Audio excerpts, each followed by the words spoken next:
Welcome back to the Stick 'em Up podcast.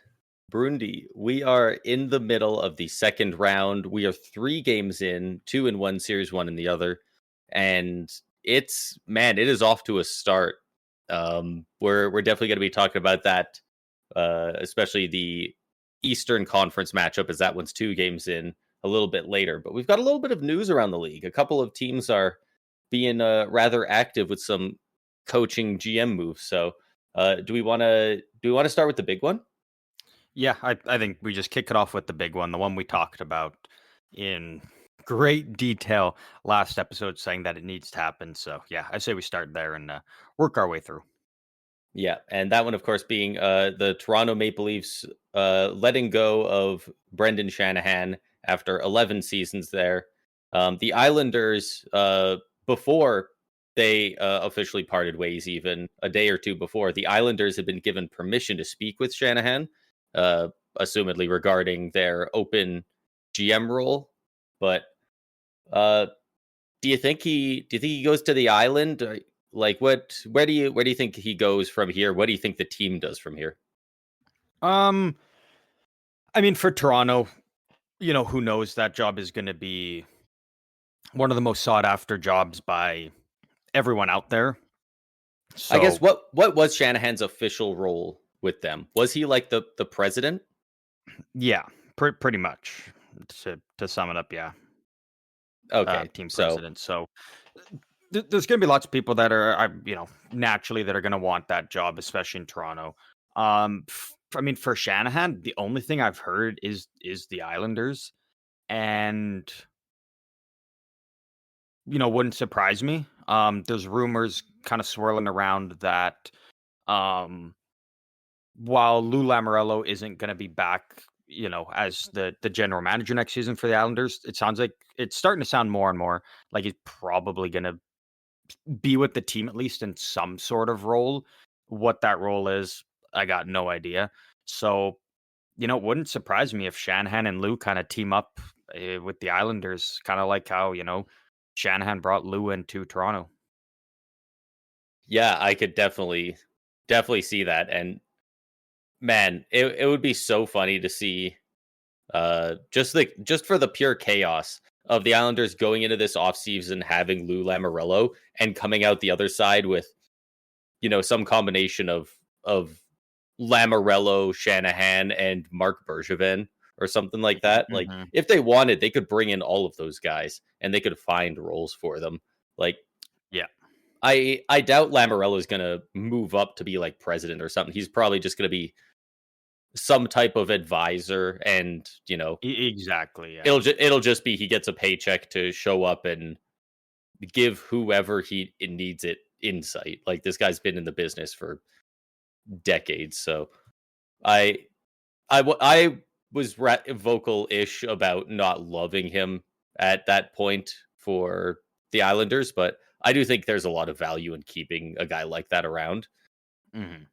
For Toronto, like, I'm real interested to see if, is president a role that you need? Do they need to go out and get a new guy for this?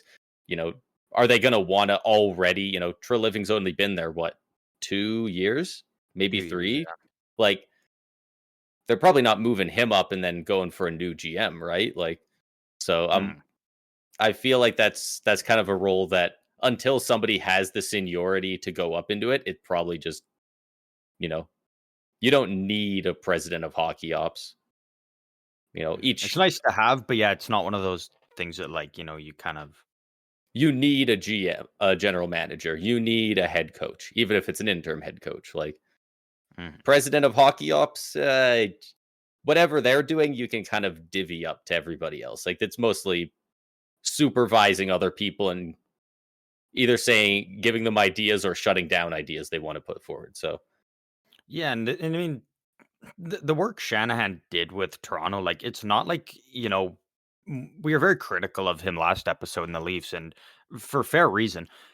It's not that he did a bad job there. It's just one of those things, again, where you just can't run it back, right? Like, it's not like it's Shanahan's fault they lost. He was part of putting together a bad team. It's not that at all. It's just eventually, if you keep trying, if it's like if you have a recipe, right? You're given a recipe and it says use cream. And you're like, "Oh, I'm just gonna use water." And you keep using water every time and it tastes like shit. Eventually, you're gonna be like, "All right, I gotta stop using water." Like, that's really what it is. It's just it doesn't work. Toronto needs a change. So, you know what? Good on Shanahan if he can, land elsewhere, and I mean, again, if he goes to the Islanders and is back to teaming up with Lou Lamoriello, I mean, why not, right? Yeah. I see no Yeah, I don't see a downside to it for the this could be a Islanders very quick turnaround for them in as this long as offseason. Shanahan isn't, putting his hand in the cookie jar too much and trying to, stiff arm whoever they bring in as GM, right? Like go in there, do your thing, but also let the GM kind of do most of that work. You don't need to be the one calling the shots every time type of thing, which I think is kind of what it was in Toronto. Um, but again, yeah, Yeah. like you said, I think it could be a very quick and good turnaround for the Islanders. So I'm curious to see if this goes anywhere. As all we know is they got permission to speak to him, and we'll kind of just see where that ends up going. Because again, don't have much news other than that about the situation. Yeah. I mean, the Islanders, they could come out of this offseason with Shanahan as their GM. They could come out of this offseason with Mitch Marner, potentially. They could come out of this season with also they have the first overall pick. Like they could be adding a guy like Marner and a guy like Matthew Schaefer in the offseason. Like that turns any team around a lot quicker Hmm. than you would have expected. So, and they're not in a phenomenal spot, but they're not a bottoming out team, right? It's not to speed up a rebuild. This would be to like stave off a rebuild. I think it's if they can get one of the bigger free agents of this class, a Nick Ehlers, a Brock Besser, or a Mitch Marner, I think they're in a not too bad spot. And they're gonna have the money to do it, and they're in the weakest division, so that also Yeah, helps them if they're looking to beef up and get back in the playoffs next year. I don't think anyone can argue that the Metro is the now I think officially the weakest of the four. yeah. It's really only a competition between that and the Pacific, I would say, because the Central's got like Central's a seven. wagon It's got between. like the sixth and seventh teams are arguably playoff teams. The Atlantic is horrifying. Like you can argue like three of the top eight teams in the league are in the Atlantic. Like and the Metro, it was last year all of a sudden out of nowhere, it looked like the Metro was gonna take over the Atlantic for the scary division in the East with between Carolina, the Rangers winning the Presidents, and the Devils looking to take a step. And then this year, the Devils, injury to Jack Hughes, they didn't really take that next step, and complete fall off from the Rangers and just all the issues that plagued them all year. All of a Mhm. sudden, that division is kind of like Carolina and who. Yeah. So we'll we'll see how the Islanders do. We'll see uh, what Toronto's going to do. I'm really curious to see if Toronto does bring somebody in. I Or haven't heard Toronto anything will. on it yet. They will at the end of the day, whether it's in a month, in a couple of weeks, though. Yeah, What do you think they're going to they'll do something. do you think they're going to be hiring somebody for like the president's role or do you think I it's think going to be so. a new I think so. role? Yeah. No, I think they'll Hmm. keep the role as is. They'll bring someone else in, but I think it'll be maybe more of a not as hands on, maybe as Shanahan was.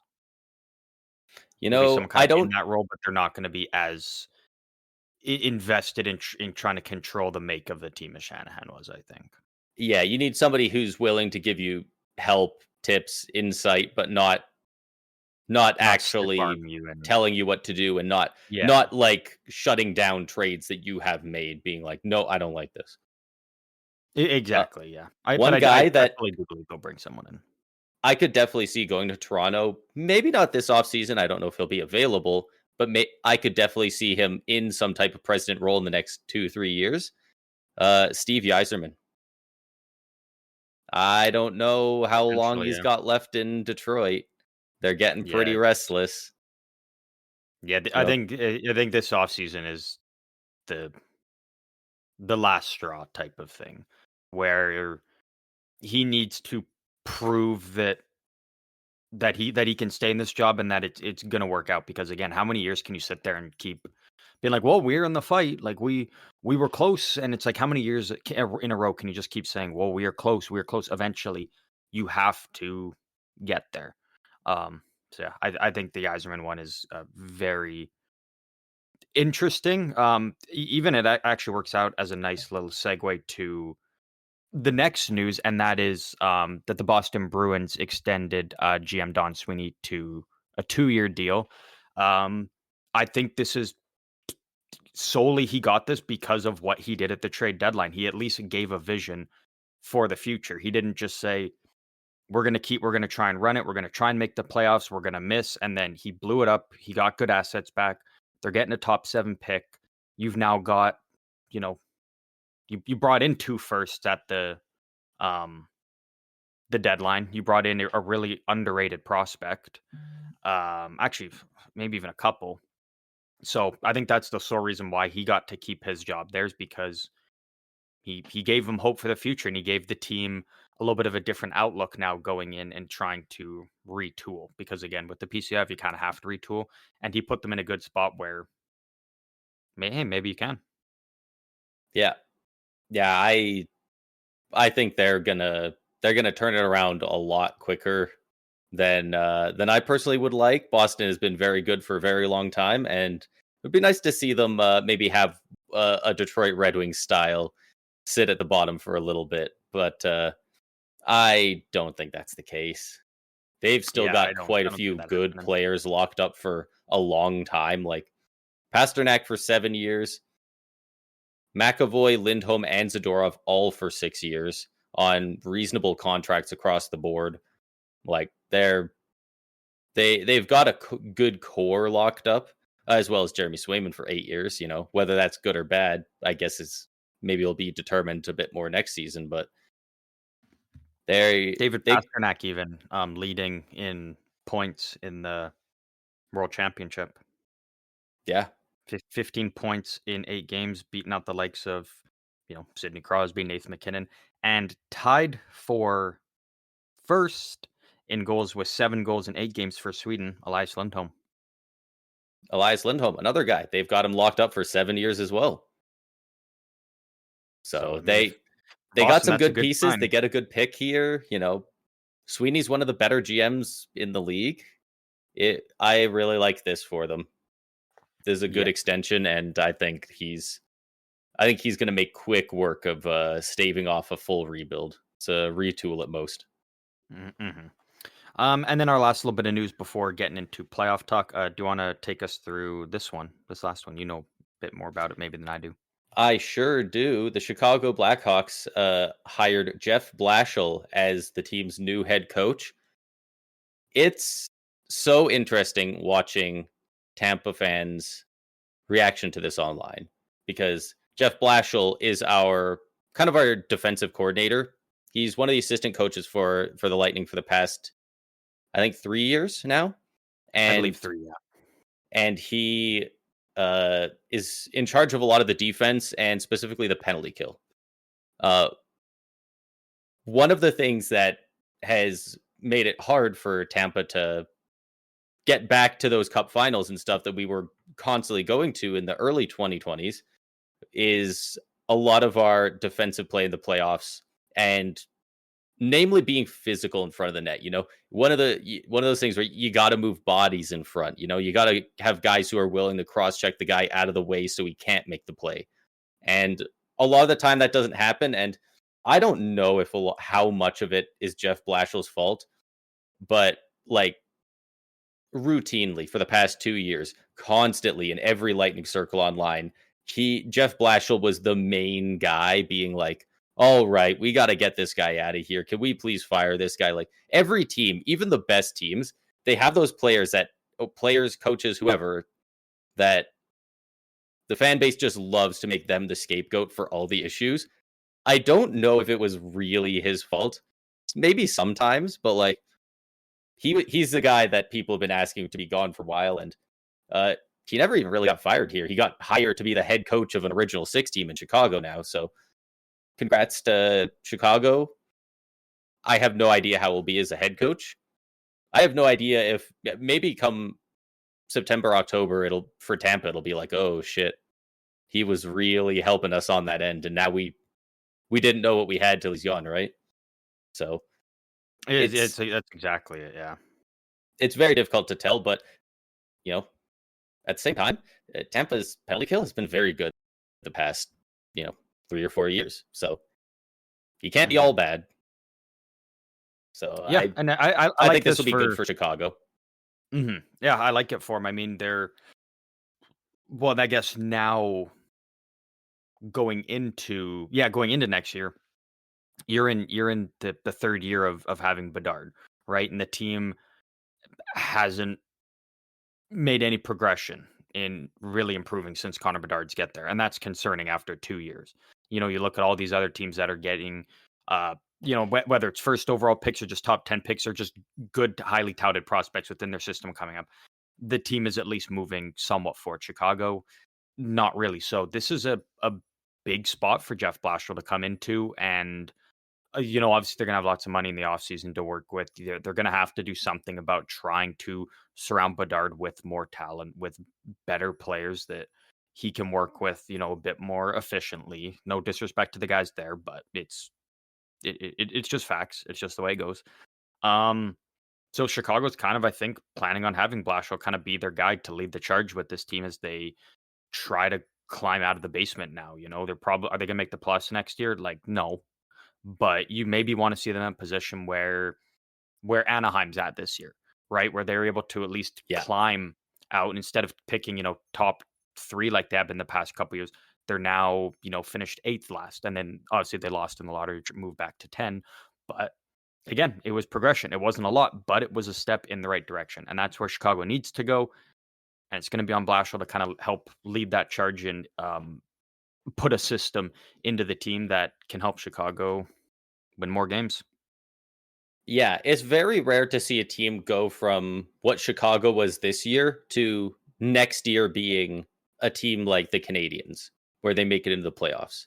It's very rare to make that much of a jump, but if they can go from this year to kind of being somewhat like the Ducks or Utah.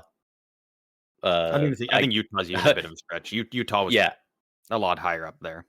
Like just being one of those teams that's in the not quite in the playoff race, but people aren't picking you to be in the bottom 3. Like if you can make that jump, then you put yourself in that spot where the next season you can go from what the Ducks were to what the Canadiens were, and now you can be going for the playoffs. And I think they're going to surprise a couple people next year. I don't think they're going to do great, but I do think they're going to be better than people expect. They got, Bedard's going to be in his 3rd year. I think he's going to improve a lot. The amount of people saying he's a bust is crazy. He's not 20 yet. Like we've already still had 19. People throw the word bust around loosely. Now, if you asked me as an unbiased person, just someone who's completely on the fence and neutral on the topic that's been going on all season, I would take Celebrini over Bedard, but that's just me. No biases in that. But yeah, people are like they're being too harsh on him, and again, it goes back to those expectations, right? Like we've talked about the draft a lot lately, and some scouts have James Higgins now in that potentially 7 or 8 spot, and people are being like, I hope my team doesn't draft him, he's a bust. It's like, no, he's a great player, he's a very good player, looked great at the World Juniors. The issue is people put unrealistic expectations on him. They expected him to go into college and be 2 points per game, a goal per game guy, and set all these records. And it's like, you not only do you kind of set that player up for failure in your own eyes, but you set yourself up for it when you just create unrealistic expectations, and it doesn't happen immediately. You don't see it right there, and you're like, oh, see, like this is what I was expecting. Like McDavid, generational talent. He went to Edmonton. He had talent to play with at least. Bedard Draisaitl was already doesn't. there. Again, no disrespect to the players on Chicago and whatnot, but Bedard didn't have that much talent. I think Teuvo Teravainen and Tyler Bertuzzi will tell you themselves that they're no Ryan Nugent Hopkins or Leon Draisaitl. Yeah. Like they're Taylor Hall, Jordan Eberle, like Edmonton had talent there. Chicago doesn't. Like Bedard's first year, his winger was Corey Perry. yeah, Like and not Hart Trophy Corey Perry. Like already played over 200 career playoff games. Corey Perry, like mhm. is very over the hill. Like he really hasn't had anyone. I really like the look of Frank Nazar down the stretch this year. He didn't play the full season with the Blackhawks. He only played 53 games, 26 points in those 53, so about half a point per game, almost exactly. But man, down the stretch, that last 5 to 10 games, that guy was freaking good. He was probably around a point per game in those last 10, and he is also a centerman, but I Can't imagine play him and wing. Bedard on the power play will be playing a lot together. And Well, if I they think can't the find draft somebody good enough to play determines. with Bedard, you might just be like, "Hey, buddy, you're gonna have to get ready to learn winger because Well, he can play wing. Like if he needs to go to wing, he definitely can. And that's the thing with Chicago is in this draft, right? They're in that 3 spot, so unless something crazy happens, which I don't think will, you're not getting Schaefer Misa, so you're gonna have your pick from a bunch of those guys that are in that 3 to 10 range. Now, do you take a Higgins? Do you get another centerman to kind of be your second line center of the future behind Bedard, kind of like what San Jose is going to inevitably do. They're going to take, um, assuming they take Misa two, Celebrini stays year one, center Misa two, and then Will Smith moves to the wing. Chicago could take a center, or do you take one of the couple wingers to play with Bedard, and then Frank Nazar's your um, second line center, or do you take a center and then Nazar, you move him to the wing to yeah." play with Bedard? So they got to I decide I there prefer who. that idea for the Blackhawks personally, just because I think Nazar's ready to take that step. You don't know how good a guy you draft is going to be. Like, is he going to be ready to play with Bedard right away? Because how many times can you be like Bedard? Don't worry, next year you'll have guys good enough to play with you. Eventually, someone's got to play with the damn kid. So I I think ideally the best option for Chicago, in my opinion, is to take one of the wingers. do you have one in specific that you think they should go for? Well, Porter Martone, who's kind of the big power forward, I think is, you know, if you can get a young power forward to kind of play alongside Bedard, I think that's money. Or Frundell, he's kind of a centerman or a winger. He can kind of go between both, which is kind of nice. But you put him on the wing, he's can be a very solid two-way guy. He can make it easier on Bedard you know, in their own zone. He can help get the puck out easier and make it easier for Bedard to just get in the offensive zone and create magic. So if I was Chicago, that's what I would do. And then if you have Frank Nazar as your second center of the future, like that's just totally fine. Yeah, That's totally fine. Because again, right? Like you mentioned, it's whoever they draft, it's not going to be immediately coming in, but it's also, a lot to say, hey, Nazar, you kind of just got your feet wet, but now boom, first line, go out there and produce a lot. He could definitely flourish in it, or we've seen young players before where that kind of hurts him a bit. yeah, So yeah. It's Chicago's tough to got money tell, and too. They got lots of money to work with. I and assume they'll go out and grab some guys. I well, and hope. that's the thing. There's a good chance whoever they want to step up and play with Bedard, you know, I'm not saying it's gonna happen, but there's a pretty good chance they're gonna want to be on the left wing because I have a feeling that Chicago is gonna make an offer to Mitch Marner that I think they're gonna probably come in with one of the bigger dollar amounts They're gonna towards take a him. run out of my bet. Yeah. Yeah, I really do think that he's. I would have him as most likely going to Chicago out of any team. I think. I'm not incredibly confident he will, but any single team, I think he's probably the most likely. Mm, I I could see it. San Jose is up there. I Yeah, feel like people. San Yeah, Jose is much more comfortable in what they're doing that I think they're fine without him, but and I don't at even the same time, discount I think San it could Jose help. of. Yeah, like for me, the biggest thing is not even necessarily like where San Jose's at now. I mean, that's obviously a thing. A big thing, I think, if Marner was to want to go to San Jose, is the guys that are there, like Joe Thornton and Patrick Marleau. Having the Yeah, ability to be close to those guys, have those guys at the rink every day, you see them and whatnot, I think could be huge for him. For Marner, I think it's um, if I had to throw out 5 teams: San Jose, Anaheim, Utah, Chicago, Islanders, maybe Pittsburgh.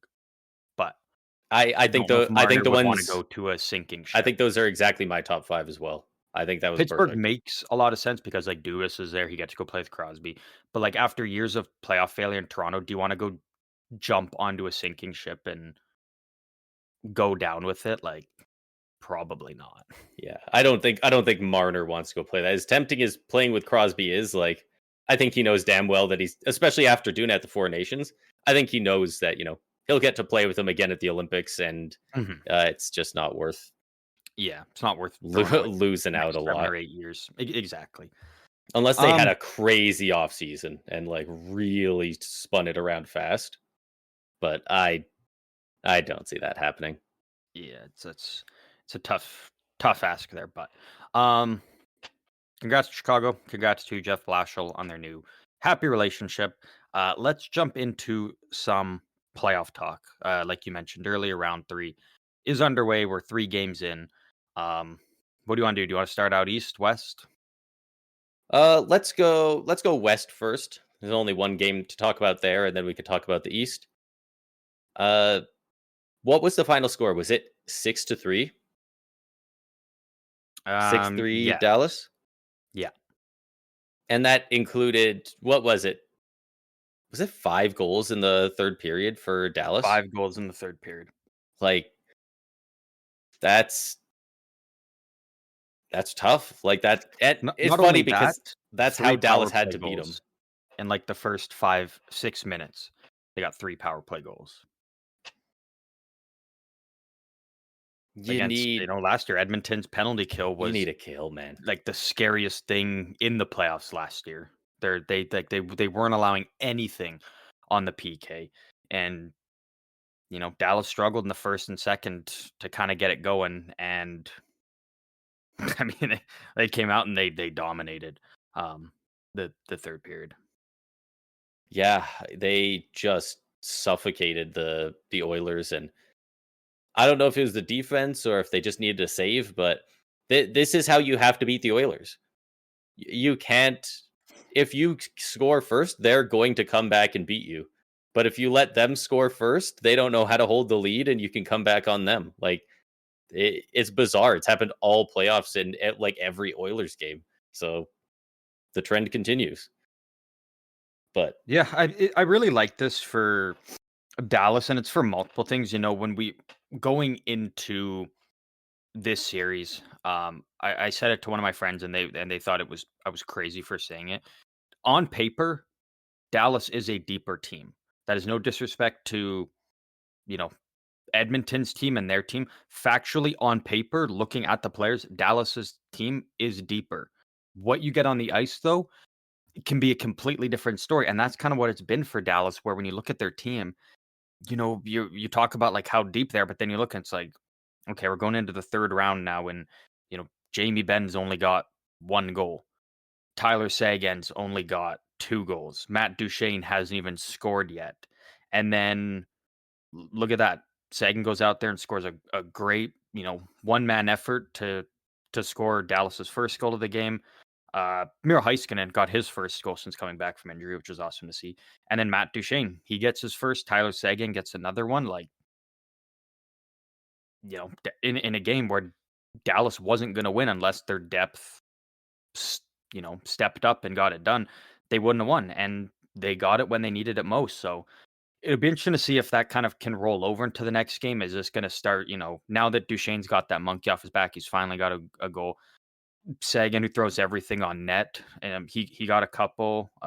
Second one was kind of all done by Sam Steele, but Sagan's goal. Can they keep it going? Because again, Edmonton's depth has been again on paper, it's not as good as Dallas's, but in the playoffs so far, they've produced more. They've been better. So, but Dallas won the battle this time in game one. Yeah, they man, goaltending.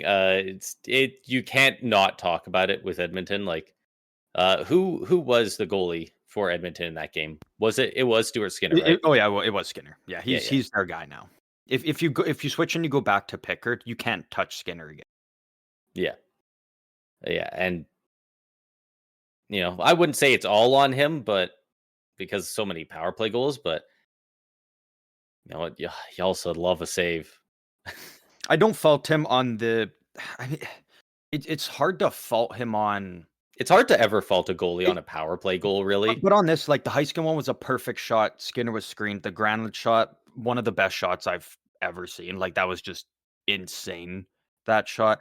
The Duchesne one, yeah. I mean, it was kind of chaos in front and whatnot, but Skinner played it bad, and then he looked like he was trying to complain about something. Nothing happened to prevent him from saving that. He needed to save that one.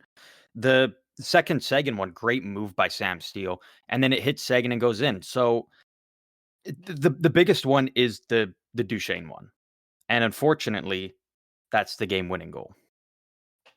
That was the third power play goal in their run there to start the third.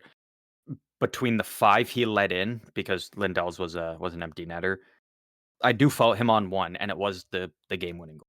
He needed to make that save. Yeah, you would have liked that one back, but at the end of the day, 3 power play goals in the first 10 minutes of the third period. After you let in a second power play goal, which Meathead goes out there and takes another freaking penalty. Guys, stay out of the box, for the love of God. Like, it's funny because you sent me a text of daily. It was just a screenshot of the daily faceoffs, Dallas Stars power play units before that game, and you were just like, "Holy shit, look at this!" And like, their second power play unit is better than a handful of teams first in the league. Like, their power play is so nasty. You can't give them that many chances. You have to play more discipline than that, especially going into the third with a lead. They were winning before that third period. Yeah, Dallas' second power play unit, Heiskanen, Mason Marchment, Tyler Seguin, Mikhail Granlund, Jason Robertson. You got they got 2. They got the two of the power play goals. And then the first unit of Harley, Hintz, Duchesne, Rantanen, and Johnston, they got the third one. So second power play unit actually outproduced the first power play unit. Fun fact there. like, oh, that's just those 10 players just makes that power play so filthy. Mhm. You gotta be disciplined. Well, and that's the thing, right? Like Brett Kulak took his second hooking penalty of the game near the end of the second. That was for Heiskanen's power play goal. And then Corey Perry leads to Granlund's one. And then Evander Kane. And you look at it, hooking, high sticking, high sticking. And That's so unavoidable. I can't remember which one it was, but it was either the Perry or the Kane one. And this is the thing. Now that we've seen it clear as day, people need to wait before they jump, and jump to conclusions. Be like, oh, look at this, look at this. Like, Oilers fans were calling, and not even Oilers fans actually, just hockey fans in general, online, even like all over from what I've seen, we're like ragging on Duchesne, being like, oh, what a flop. Like, he didn't get high sticked. If you were watching like us up in Canada on Sportsnet, you didn't really get a proper replay of it. But then you look on like ESPN and what they're getting down in the States, you get the clearest camera angle that shows Duchesne just get whacked right in the face. And it's like, so you got to wait a bit and not jump to conclusions, because you look dumb being like, oh, what a flop by Duchesne, when it's like, man, he took a stick right in the face. Like, just got whacked. Yeah. Uh, I feel like I see a lot of people talking about flopping, particularly with high sticking. And it's crazy because out of all the ones people will call flops, I feel like at most 5% of them are maybe. Like, dude, have you ever been hit in the nose by something? It does not take much force to fucking hurt. When these Yeah. guys are swinging five, because you can't half-ass anything in the NHL. You can't, or you're not going to make it. So you can't be halfway stick lifting, but like doing it light enough that you can stop yourself if you're going to high stick the guy. No, if you get high stick because he missed a stick lift, that that shit is that guy was lifting his stick with the power of Thor, and you're getting fucking smacked.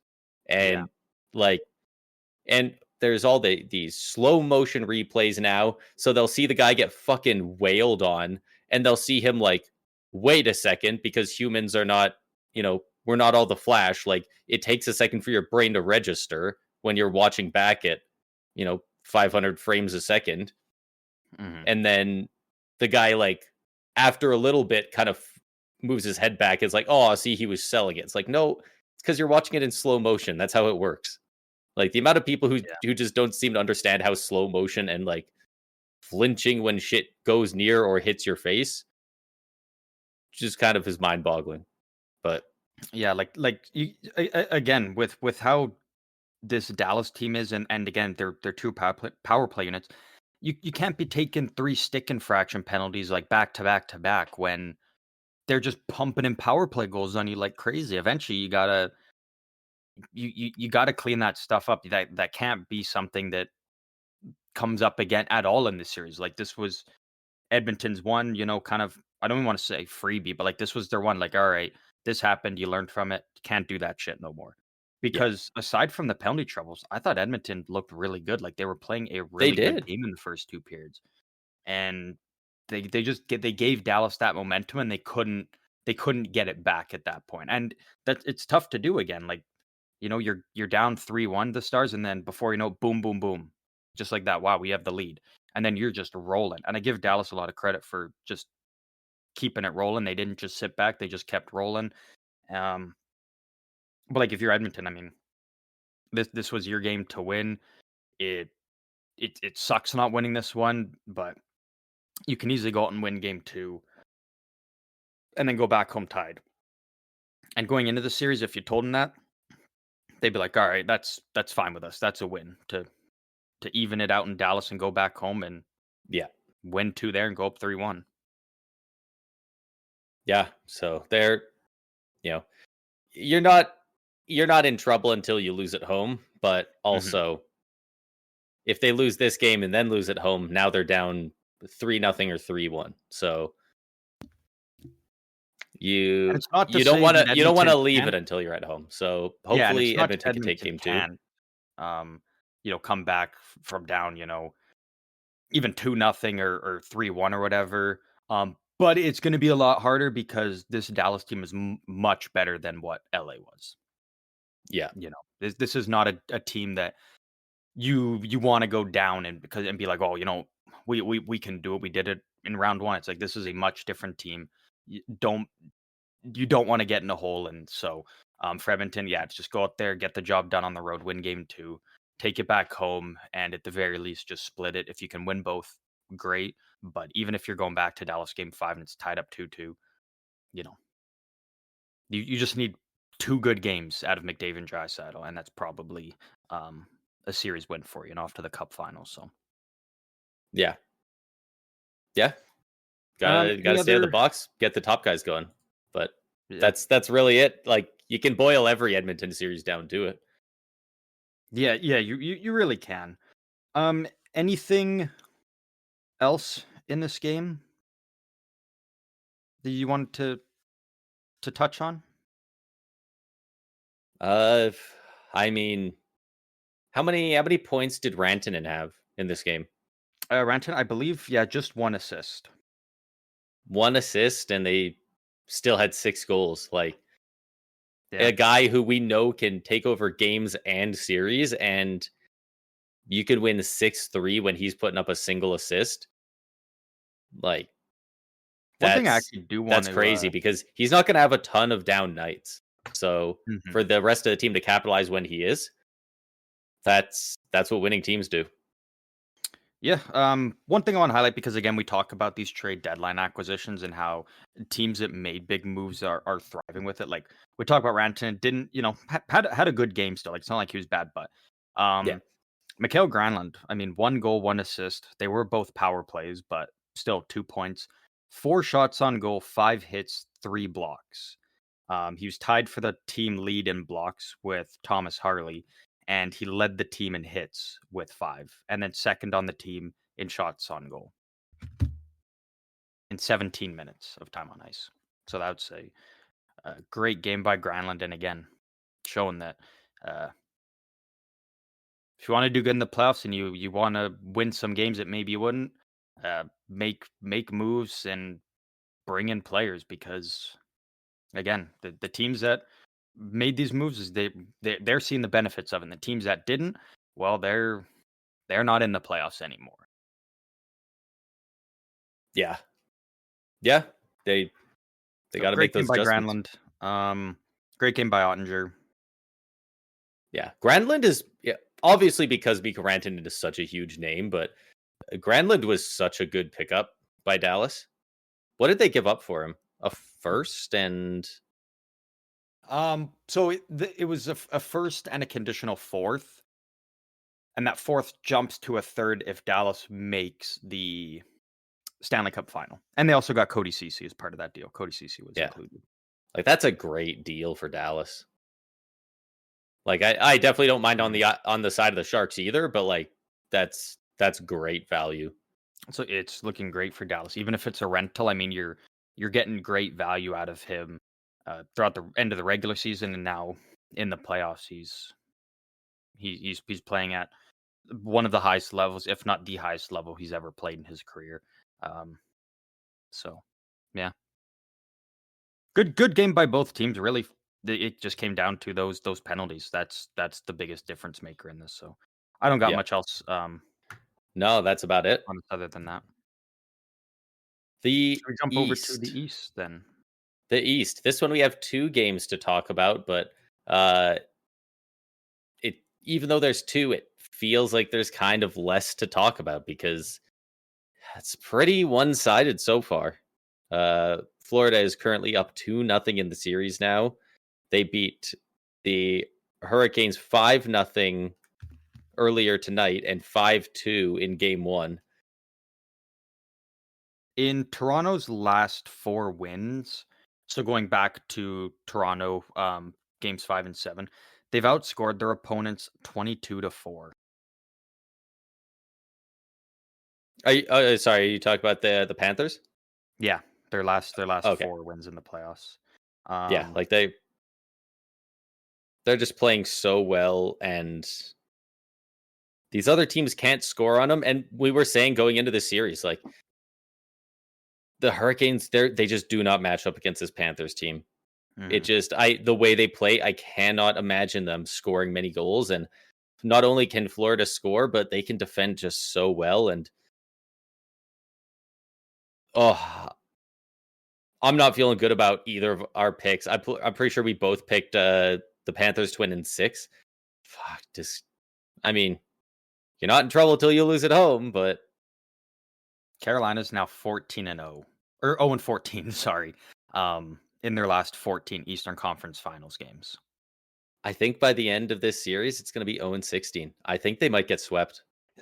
They very well It could, and They have the the talent for sure, but like they after the first 2 games, I mean, what's there to like about their game in this series? and the issue for Carolina, right? Like, so actually I can pull it up here quickly. In the regular season, uh Sebastian Aho led the team in scoring 74 points in 79 games. Seth Jarvis was second on the team, 67 points in 73 games. Who do you think was third on the team? Who was third on the team in points and how many? And the first 2 were Aho and Svechnikov. Yeah. Aho had 74, Jarvis had 67. Both just under a point per game. Oh, Jarvis had 67. I would go Svechnikov then, probably. Svechnikov was fourth, 48 points in 72 games. Third on the team Jeez. with 55 points in 49 games, the only point per game guy, Martin Necas.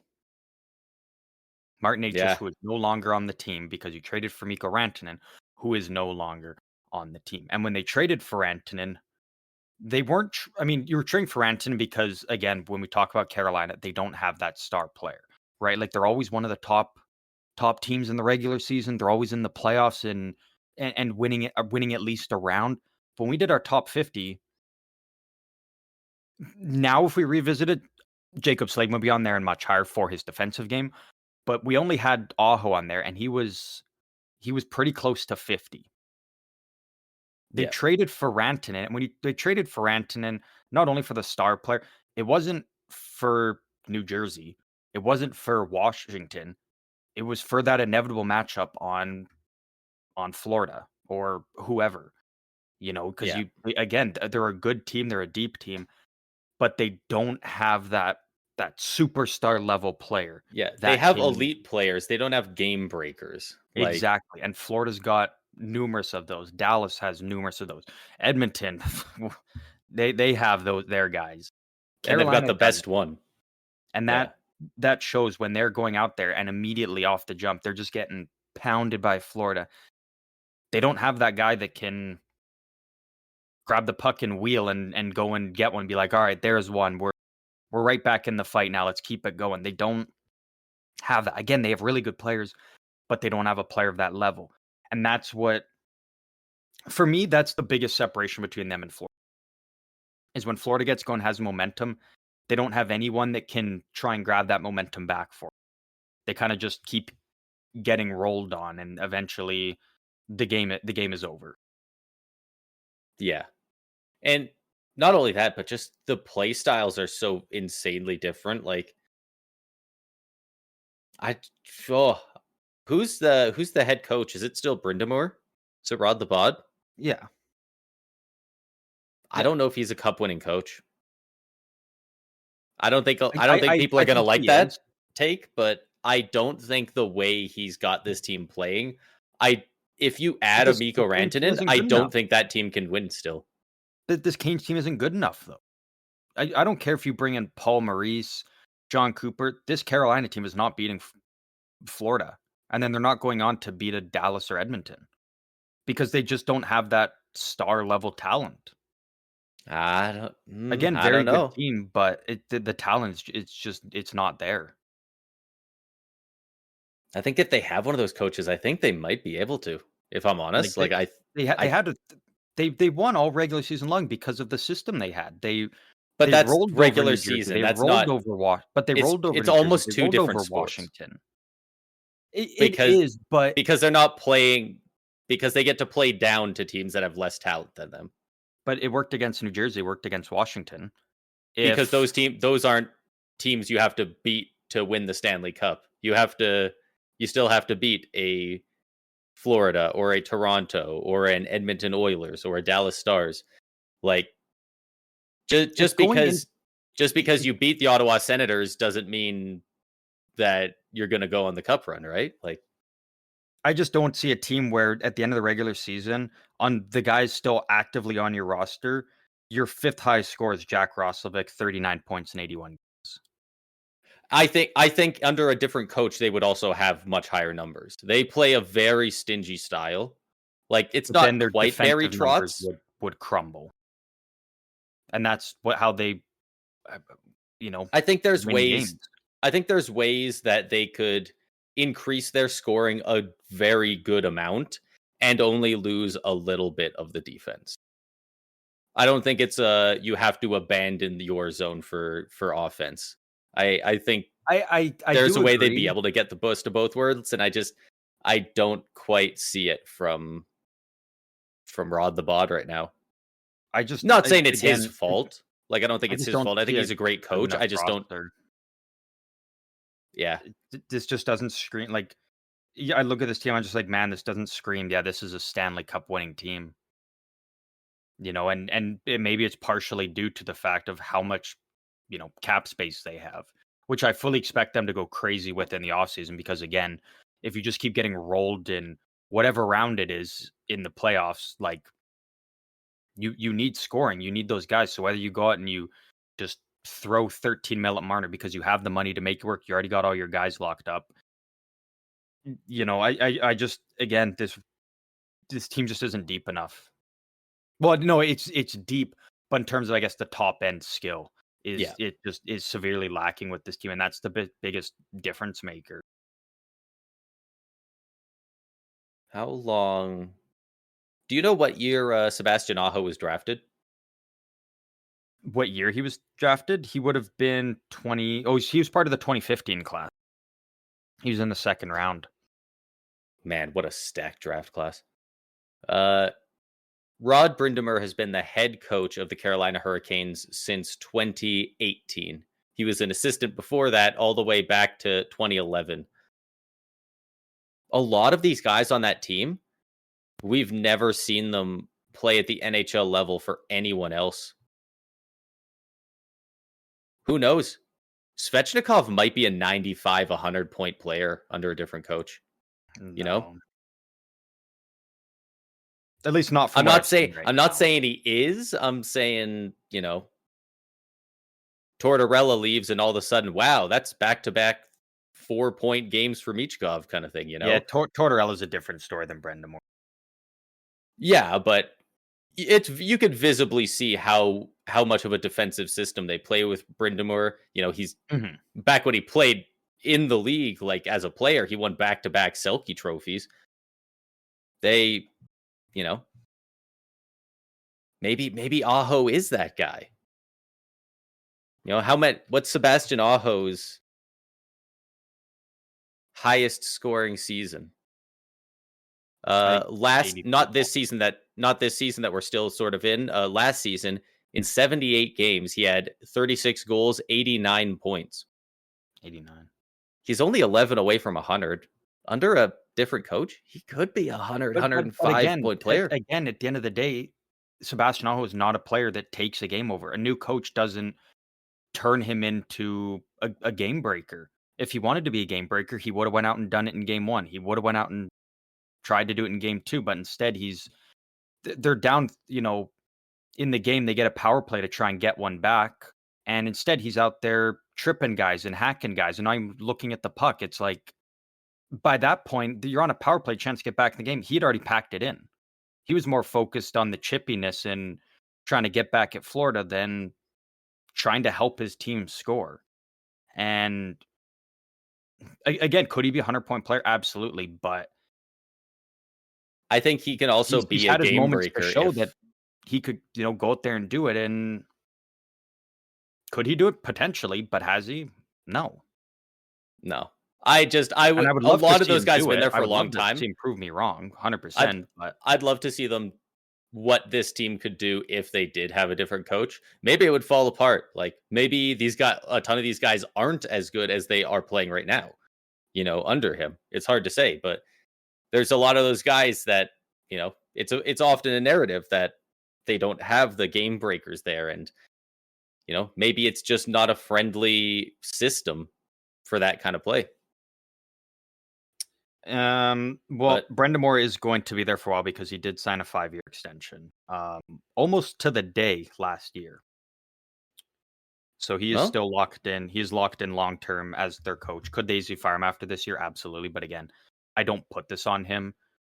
At the end of the day, people were praising him at the time, and the return you got back from Rantanen is decent. But Eric Tulsky, the GM, yeah, you went out and you made the big move to get Rantanen. That was awesome. But you probably should have made sure that he was going to sign to stay there. I think throughout up until the point of that trade, Martin Necas was and still would have been the best player on this Carolina team. And, Necas didn't see himself as part of the future of Carolina, though, did he? I think so, because he was getting the opportunities that he was asking for. He was saying, can I have these opportunities? I want to prove myself that I can do it. He got it this season and was dominating. And that's why moving him was so weird, because it's like, man, he said, "Take a chance on me, give me the opportunity." They gave it to him. He dominated. It's like, all right, now we're gonna trade you. Which, I mean, you were getting Rantanen, but again, to trade for Rantanen with no guarantee that he's gonna sign there is tough. And that, Yeah, does Martin Necas swing this series in Carolina's favor? Probably not, but does it give him a lot more of a chance at least? Absolutely. probably. You get a top line player on your team there. It helps quite a bit. But yeah, I mean, this Stankoven's Florida been team great for him though. Stankoven I'm shocked. has been very good. I was huge on his future. I'm surprised how good he is already. Like, obviously we saw it He in is a very Dallas, and good it's player. continuing in Carolina, and they got two other firsts as well. Huge balls on Tulski to, trade Rantanen after acquiring him. Like, I don't know if we've ever really seen something similar to that in a We while, at the very did. least. I don't even know what year it was, but it did happen with the Islanders and Thomas Vanek. They made the move to get Thomas him from Vanek ain't Buffalo, and Mikko then Rantanen, though. when he was back then, what was his numbers? Not that low, but that's the closest example that. Yeah. Wow, that's crazy. Look up Thomas Vanek. The first picture to pop up is him in an Islanders jersey, where he played a whopping 47 games. On HockeyDB, they got him in his, looks like a Red Wings jersey. Like, he went to the Islanders, 44 last team. points in 47 games before getting traded to Montreal because he didn't want to sign with the Islanders. But I mean, that's what a the goofy thing, fucking right? Like, career this guy had. Holy shit. yeah, and they kind of just bounced from team to team. Probably should have just honestly signed and stayed with the Islanders. Yeah, Sabres, and then Islanders, Canadians, Wild, Red Wings, Panthers, Canucks, Jackets, Red Wings again. He's just a journeyman. He just trying to find performed for Florida all win of them. Cup. Yeah. He didn't ever go to a team and oh fuck, I can't figure it out in this system. No, man, he was fucking doing it. Good for him. Made it work. I knew he was a good player, but honestly, he's not at the level of Rantanen, but 789 points in just over 1,000 games. I didn't know he was that good. It's a lot closer to point per game than I thought he would have been. But I mean, yeah, like in this series, Florida's up 2-0, winning between both games. Score of 10-2. Bobrovsky gets a shutout in game 2. You say with going back to the other series, you're not in trouble until you lose on home ice. Carolina's lost twice now on home ice, and now they got to go into Florida, and they got to take at least one, arguably two, to give themselves a chance. In this one, and it's just Florida again. Like you mentioned, Florida just outclasses Carolina in every aspect of the game right now. Really, the system they get, the way that it didn't take long for them to just get Carolina off their game and getting engaged with the shenanigans after the whistle and the little cheap shots, because Carolina's been dishing those out as well. Hopefully, Sam Reinhart's okay. Took a little bit of a nasty hit from Aho. Don't really know what his condition is, and yeah, hopefully it's could you even tell what the injury was? Severe. It almost looked like, not really. Like, it almost looked like ankle, despite it being a hip check. A rather nice hip check. You don't see those very, very much anymore. Yeah, but it was kind of late, which I didn't like for that, because those ones can be nasty when you catch a guy down lower like that. He had the puck the whole way, didn't he? Did he move it? No. Yeah, he already dished it off. I was on the fence of it. I was like, I wasn't sure. So I'd I'm have to rewatch it. Keeping tabs, and it's quite a few people are saying they're on the side that they think it's dirty. Like, it's not like an elbow to the head or anything, but it's kind of an unnecessary hit that probably shouldn't have been made at that time. But again, if you feel differently of it, that's totally fine. I'm watching it here. I don't think that's too late. I think it's a blind side is the main thing. I don't think he was, not only was he not looking that way, but he passes it kind of backwards and to the right, and Aho comes in completely from the left. It's still like a good 2.5 seconds after he dishes the puck off. It's kind of right on that line where it's a little bit late because he time? commits from farther away, but he does like kind of commit to the hip check while he has the puck. So it's kind of weird because like he commits when it's okay, but he's far enough away there where it takes long enough that it makes it questionable. Yeah. Just by Yeah, the nature, because a body it's a check you tough go one. flying in there. With a hip check, you kind of have to like set up and go in your position. So you're Mhm. kind of going backwards, like you don't go in with as much speed. So that's how you get situations like this. But Paul Maurice did say that Sam Reinhart will be examined tomorrow, so yeah, we won't have any update on yeah. him in this Regardless of what's going episode. on, he wouldn't say anything until probably before the next game, I'd imagine. Mhm. Um, but I mean, yeah, like Did Jackson Florida Blake play in just this game? yeah, he was actually looked like one of Good, Carolina's better players, although good, no because one really looked that good. he got really nasty forearm slash elbow to the head in game one from Aaron Ekblad. Starting to become a bit of a signature move for him. Not painting himself as a very likable character right now. Yeah, but at the end of the day, now at this point, it's like both teams are doing this kind of shit. So it's like fan bases can be like, "Oh, this guy's dirty," but it's like it's going both ways now. In this series, maybe not in the other ones for Ford. Like Tampa wasn't really doing that. Couple here and there, but like Toronto wasn't. That's kind of why Florida rolled them in the physicality, and Carolina's dishing it back. But the problem is that's just getting Carolina off their game.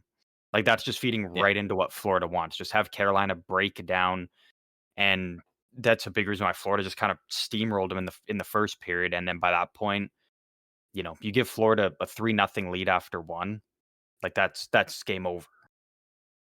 yeah, I don't even know what they're at now, if it's 30-0 or 31-0 when in the playoffs when leading after any period, but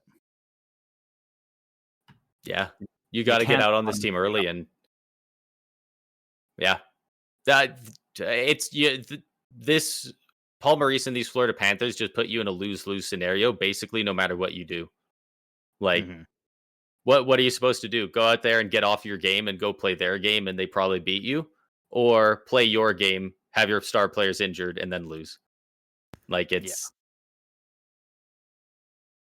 not fun. It's not fun to Yeah, watch. I'm really trying to find the positives for Carolina, but man, I'm having a tough time. I haven't seen really anything through the first 2 games where I can see a way that they win this series. Potentially even can they win a game? Because again, like you mentioned, there's a very likelihood that Florida sweeps here. And if that's the end result, I'm not surprised. If you told me that at the beginning of the series, I'd be kind of shocked. I'd be like, "Whoa, really?" But after the first 2 games, it's it's possible. And I don't like what does Carolina do in your opinion? Because I don't got a clue. They they need to go out there and score some fucking goals. They've got 2 goals in a series so far. Like they got to go out there and they got to be like, are we going to set up in the zone? No, we're going to fly in there. We're going to crash the net, and they got to get pucks in there from closer range. They got to get better shots. Like not every team is going to lose to you throwing 40 pucks on the net from the blue line. Like you got to And only 17 in this game. I'll see what they got in game 1. yeah. 'Cause yeah, for a team that usually gets a lot of shots by just whipping shit from every area of the ice, they had 33 in game 1. Yeah. They outshot Florida 33-20 in game 1, actually. Yeah. But final score, right? Like how good were those shots? Like Florida is they are so active with their forwards, and they hound you at the blue line. These guys are not going to get the same shots off that they were getting in the Devils series, in the Capital series. They just won't have the time. It's why their penalty kill is so good. They are so aggressive that you can't set up. You have to be able Mhm. to be quick enough and have enough skill that you can move it around those guys pressuring the D. And now the puck is lower on one of your forwards with that guy up by your D and try and make a move in towards the net. And Yeah. oh, it's Florida is a very difficult team to get depth scoring on without a total defensive breakdown on their end, because the way the way basically every team's depth scores is not a way you can score against this team. It's Yeah. got to be the big dogs. And like we said, they have elite players. They don't have game breakers. And for Carolina, this goes back to believe it was just before the third round when we were kind of doing our previews. I said Freddie Anderson has pretty clearly the best stats out of any goalie in the playoffs, but he's the third best of the starting goalies remaining. I mean, you played a very weak, beat up New Jersey team, and then you played a Washington team where, again, scoring a bunch of goals wasn't really their thing. It was good defense, and they were getting good goaltending, and so Freddie Anderson had good numbers throughout round 1, 2, but up against Florida now, game 1, 20 shots against, 5 goals against, a 750 save percentage in both games. Game 1, 5.26 goals against, and then tonight, game 2, a 6.00, where he allowed 4 goals on 16 shots. So he's made a combined 27 saves and allowed 9 goals through the first 2 games. Well, and at the end of at one point, I checked the stats in tonight's game, and at a point he had, I think it was it 3 goals against and 5 shots, 4 shots at one point. 4 shots. Yeah, like that's rough. And Florida's third goal came 15:50, so with about 4 minutes left in the first. So they weren't even they never got many shots throughout that entire first period, but Florida everything had 5 shots after the first period and had 3 goals. Like, those are Edmonton Oiler numbers. I don't know if it's on Anderson or the defense, but a little bit you of better both, figure out who honestly. did this, and you better plug that hole pretty quick. Yeah, I'm not putting if it they lose the solely on next game, it's over. Mhm. They're not. This team is not reverse sweeping Florida. So if they want this to be a series, they have to win Game 3. Just get a win, just to say, hey, we can actually win a game in the Eastern Finals, right? Like Carolina's, and again, kind of tough for them because you did lose Ranton and you do have a lot of cap space that probably could use. That's kind of why we gave a little bit of a pass to Minnesota but Carolina's been doing this for years of in the playoffs, great regular season team, can't get it done. And then it's going to look so much worse if you're like, man, we just signed our head coach to a 5-year extension and he's gotten us to the third round 3 times, but we've gotten swept all 3 times. Like, I don't think people are if you're going to gonna love go out, it. just get a win. Just get 1 win. Yeah, like at least before you inevitably go home in the third round. When you lose those other games, make them honorable losses. Like tonight, 5-0. Like that was brutal. That's a beat down. Jordan Stahl even said so in his post game interview. But if you can at least make the remaining wins like close games, if they beat you 3-2, 4-2 with an empty netter, at least you have something to feel a bit better about. But I'm just I don't think people are going to love it, but this Carolina Hurricanes team is starting to have Toronto aura. Sure, they get through the first 1 or 2 rounds. Toronto has trouble with that, fine, but every year you get to the third round and get dominated. So what was it? You mentioned 14-0, making it or 0-14. I did it too. 0-14. I love that you brought up the point actually about making games close. At least go back to 2023 when they got swept by Florida. Game 1, that's where Florida won. Game 1 3-2 in quadruple overtime. That's where Matthew Tkachuk scored right near the end of the 4th overtime. So it almost went to a 5th overtime. So you had your chance in that one, couldn't get it done. Game 2, and again, Carolina had home ice advantage in this series too. Game 2 in Carolina, you lost in overtime. Who got the overtime winner again there? Matthew Tkachuk, about 2 minutes into the first overtime. So you're down 2-0, but you lost both games in overtime. At least you've got that. Game 3 in Florida, you lost 1-0. Sam Reinhart got a power play goal like literally halfway through the game, 10 minutes, 5 seconds into the second. And then game 4, you lost 4-3, and that's when Matthew Tkachuk, once again, he got that power play goal with 5 seconds left. There's those game you breakers. Got swept, but they were all 1-goal games. 2 of them were overtime. One of them, they scored with 5 seconds left. You got swept, but at least you're sitting there like, man, we literally could have swept them just as easily. If we got a bouncer 2 our way here, if you had a game breaker like Matthew You've got a Tkachuk was Mikko in the Rantanen. playoffs that Hell, year, if you got a like Mitch Marner, maybe Mitch Marner scores a goal in 2 of those games, and it's a 2-2 yeah. series, and it goes to games 5, 6, 7. Like, We haven't even seen what Mitch Marner's capable of in the third round. Maybe yeah. he's just a beast later on in the playoffs. Just like I was saying with guys like Aho and Svechnikov, we don't know what they play like outside of Brind'Amour. We don't know what Mitch Marner plays like outside of Toronto. Yeah. So, I mean, right now, like you look like Carolina's team is much better than it was 2 years ago, but they're getting whooped way worse than they were 2 years ago. Like at Yeah. least then all the games were close and competitive. Like these ones, And this Florida team is better than the Florida team 2 years ago as well. for sure. So Yeah. there's that, but you got to show some sort of improvement against them. Like, Yeah. it's I one of think those honestly, if you're situations Carolina, you where can just walk out with a win in the series. That's a win in my book. I think they need at least 2. At least 2. All right, at least 2 wins. Like, if you go out in 5, it's still pretty rough to be like, we won a single game. It's very much patting your kindergartner on the head and good for you. He thinks he's going to win a cup someday. Like, at least take him to 6, but yeah.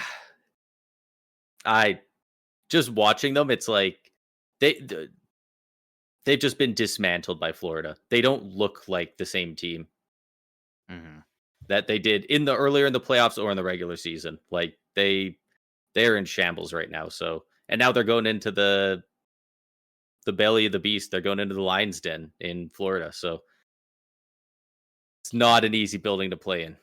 We'll see what they can do. Realistically, you got to win both of these if you want a chance. If you win one and you go back home down 3-1, I mean, cool, congrats. At least you got a win and you didn't get swept.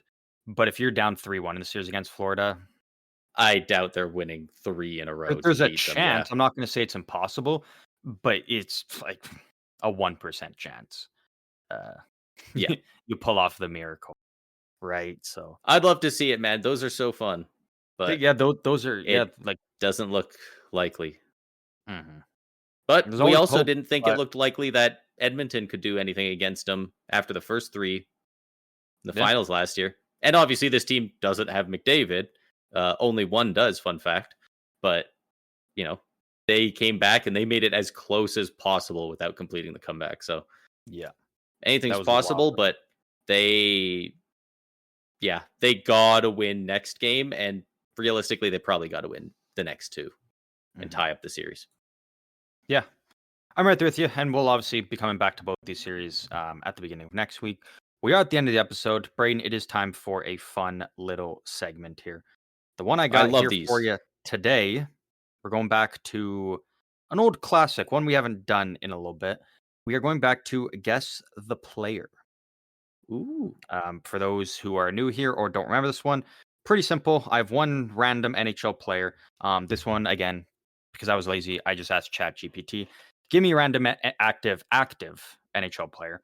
And pretty simple for Braden. He gets to ask me yes or no questions, and he tries to narrow it down to who the player is and as few questions as possible.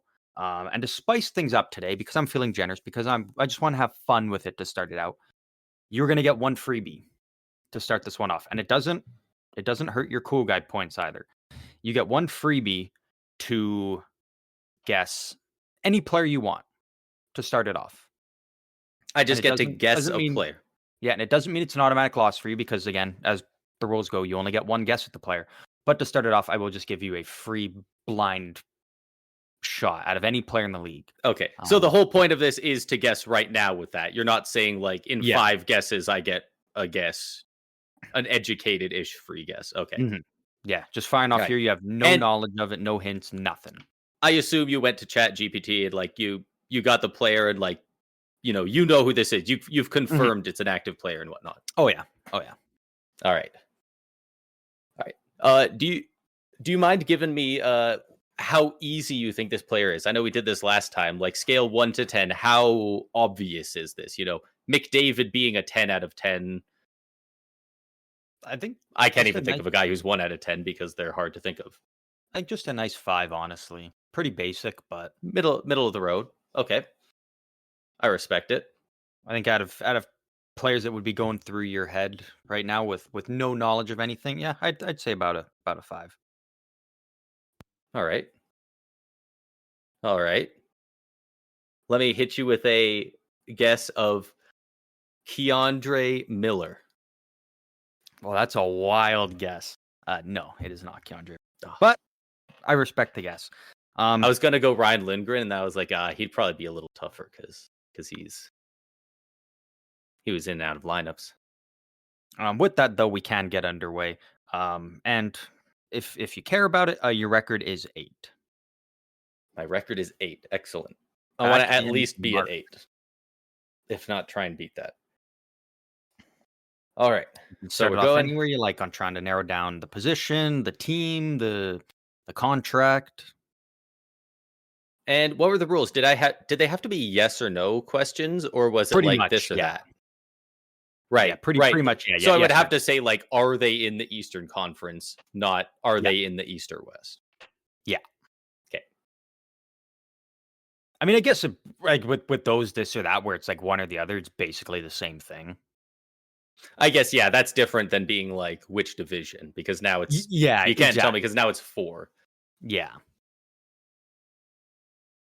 Oh, it once you have the team, it gets easier, but you still have to narrow it down a good amount to try and get 7, because that would be new record. That'd be a PB. You Big have to get the PB. team in the first like 3 guesses at most, which is tough. Are are they on a team in the Central Division?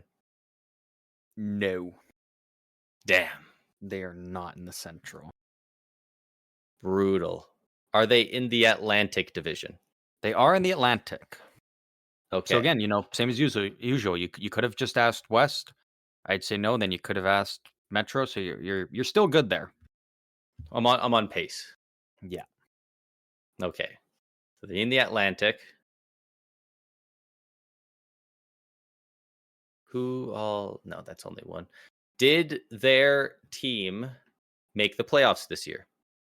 Ooh, that's a good one. No, team did not make No. the playoffs. Okay, so that eliminates 5 of the 8 teams in the Atlantic. That's actually huge. That's very huge. So they are on. Who are all these nerds? Are the Sabres still in the Atlantic? Man, I who could tell? It doesn't matter. They're not in the playoff picture. It's so unfortunate. The 3 teams: Detroit, Buffalo, Sabres, Red Wings. Sorry, the Sabres, Red Wings. Bruins. Your favorite team, the Oh, Bees. the Bees. The Bees. Mr. Bees. Where are you going here now? You're gonna stick with the team. You're gonna switch over to trying to narrow down a player or position. This is tough. I think I'm gonna see. Is this player a defenseman? They are not a defenseman. They are not a D. Damn. Hopefully they're not a goalie. I'm gonna assume it means they're a forward for now. So a forward on the Bruins, the Red Wings, or the Sabres. I am just gonna go with it. Are they on the Red Wings? They are not on the Detroit Red Wings. Oof. How many guesses is that? You are at 4 or 5? 5. 5. So really, if you want to set a new PB, it's one question, and you got to hit it with a guess on a player.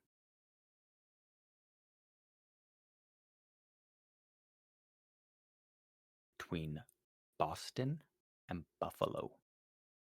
Not a defenseman. It's gonna be quite a guess. There's gonna be a lot of players left, and it's gonna be between two teams. But does this player make more than $4.5 million per season? More than 4.5. They do. They do make more do. than 4.5. All right. They make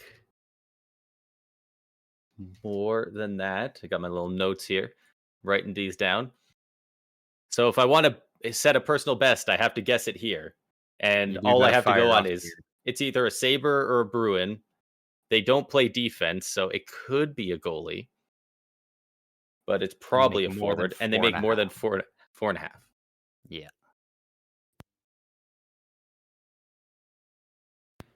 Is there a certain reason you went with 4.5? I looked at That eliminate quite a few guys you were thinking of. Yeah, so that eliminates the majority of Boston's forward core. Like they only have four forwards making more than that right now. Sure, fair. Yeah. And then it eliminates a lot for the Sabres as well. They also have 4. So if it is a forward, I've got a 1 in 8 chance pretty much. 1 in 8. All it takes is one lucky shot. I'm feeling like probably going with one of the Sabres because you said an even 5 out of 10. So I feel like it's more likely to be a higher profile guy on a team people don't think about as much compared to the Bruins. Because Okay. like 5 out of 10, I can't guess Pasternak. Like I feel like he's pretty out there, right? But any of these guys on the Sabres, I could definitely see it. Like 5 out of 10, like Alex Tuck and Jason Zucker, those guys are screaming 5 out of 10 to me. Okay. So I am going to lock in Jason Zucker. Final answer? Final answer. Well, the player was on Buffalo. Was You it did Alex get that Tuck? part right. It was not Alex Tuck. And it was not Jason Zucker, unfortunately. I thought you almost had it when you were talking about kind of a team everyone forgets about, low team like Buffalo, but a good player. I was like, oh shit, he's onto it. It was Tage Thompson. Tage Thompson. The Damn. big man. You gave it a good run there, though, honestly. Like, considering to give yourself a new personal best, and you did end up having it down to the right team. I You guess had the it down guy to you're right picking under between him on 4 cap players. Like, you were right in there. You were right in there. So close. I gotta give you props for that. You know what? That was a good valiant one. effort. That was close. I don't remember if it was the last one or the one before, but I know there was one of them where like just getting the team took me like 6 or 7 guesses, and I just had to like absolutely launch a guess out there knowing nothing about the player. That was last time we did it. That was yeah, you didn't get that one right. It was Matty Beniers. Right. Did I even know it was the Kraken like when I had my final guess? Like, no, you knew it was a forward in the Pacific that wasn't on a Canadian team. So you still had Seattle, San Jose, LA, Anaheim, Vegas. Yeah. You knew it was a forward between 5 teams, and I don't even think you knew about contracts or anything. Like, it was literally just a forward there. Oh, right. Because you thought I was going to get it for a second because I was hyping up that he was a former 2nd overall. And then I said Quentin Byfield. Then you said Quentin Byfield. And I was like, try again. Then you said Leo Carlson. I'm like, fuck. There's too many damn 2nd overall picks. There's going to be another one in the Pacific. Yeah. Teams are loading up over there. But load up. They're not going to be too weak of a division for much longer. Slowly on the rise, that division. But that is the end of this episode. We are wrapping things up here. Once again, hope everybody enjoyed. Hope everybody's enjoying the playoffs as much as we are. Again, as always, if you want to join in on the Hockey Talk, you can do so through any of our socials. The links to all of our socials are down in the description across all episodes, all platforms. Braden, as always, as we do here, final thoughts. And no being mean to Buffalo in this, please. We respect Oh, them in Buffalo. okay, fair. Buffalo, no. Uh, Carolina, figure out how to score goals. Edmonton, stay the hell out of the box. I want to see both of these series go to Game 7. 2 Game 7s on my desk by the end of the week. When there's a Game 7, we're all winners at the end of the day. It makes the journey a lot more special. Oh, yeah. But that does wrap it up for this episode. Once again, hope you guys all enjoyed. And as always, we will see all of you beautiful people out on the ice next week.